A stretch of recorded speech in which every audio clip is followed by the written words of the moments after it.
Армысыздар, құрметті Қазақмет клиникасының көрермендері. Пайдалы айдаршамыз өз жалғасын табуда. Сіздермен бірге мен Қасен Айдана.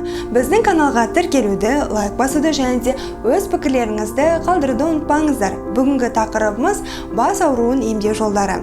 Әр адамға бас ауруы әртүрлі дәрежедегі ауырсыну мен қолайсыздық тудыратын сырқат. Жер бетіндегі әрбір адам бас ауруын сезінеді екен десек қателеспейміз. Алдымен бас ауруына нендей себептер екенін талдайық. Көптеген пациенттер бас ауруымен ауа райының өзгеруін байланыстырғанмен, бұл байланысты дәлелдейтін ешқандай ғылыми зерттеулер жоқ. Егер сіздің басыңыз жиі ауыратын болса, ең алдымен оның тұрпатын және бастың ауруына әсер еткен факторларды анықтау керек. Мәселе ауа райында емес, ауа дұрыс айналмайтын бөлмеде қажетті физикалық қозғалыссыз бір қалыпта ұзақ қызу жұмыс істегеніңізде болуы мүмкін. Екінші, бастың ауруы ағзаға қажетті сұйықтық жетіспегеннен болады және су ішсек ол қояды деген пікір бар. Бұл біршама рас пікір. Кей жағдайларда ағзаның құрғауы бас ауруын тудырады. Бас ауруы басталып келе жатқанда су ішіп жіберсеңіз, оның ауырғаны тоқтауы мүмкін. Кейбір өнімдер де бас ауруын тудыруы мүмкін. Шараптан кейін бастың ауыратынын көп адамдар байқаған болар. Сонымен қатар балмұздақ жеу мен суық та бас ауруына себеп бола алады. Үшінші, қан қысымының көтерілуі бас ауруын тудырады деген пікір бар. Алайда шынту айтында себеп-салдарлық байланысты тұп-тура қарама-қарсы гипертониялық кризді санамағанда, бастың ауруы ағзаға түсетін стресс ретінде қан қысымының рефлекстік жоғарылауына әкеледі. Яғни қан қысымының белгісі емес себебі бола алады. Төртінші, көбіне бас ауруы шулы ортада ұзақ отырғаннан, құлаққаппен музыканы қатты дауысты тыңдағаннан, жанжалдан кейін болатыны белгілі. Сондықтан осындай жағдайларда бірден тыныш ортаға ауысып, өзіңізді барынша сабырға шақырыңыз. Есіңізде болсын, ағзаңыз сіздің психологиялық жай-күйіңізбен тығыз байланысты. Бесінші, бастағы ауру сезімі шашыңызды сирек тарағаннан да болуы ықтимал. Себебі тарақ тек шаш үшін ғана емес, бастағы қан тамырлары үшін маңызды. Қолдану кезінде басыңызға массаж іспетті әсер етеді. Қан айналым жақсарып, басыңызды ауруы да басылады. Енді үй жағдайында қалай емдеуге болады? Сол жайында айтамыз.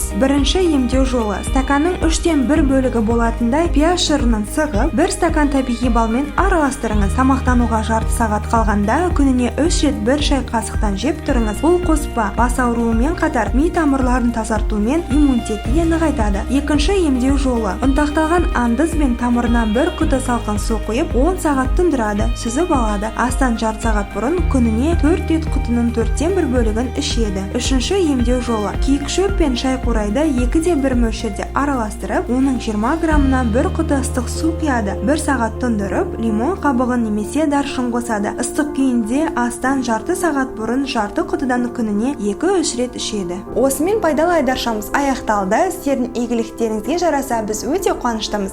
Біздің каналға тіркелуді, лайк басуды және де өз пікірлеріңізді қалдыруды ұмытпаңыздар. Көріскенше сау болыңыздар.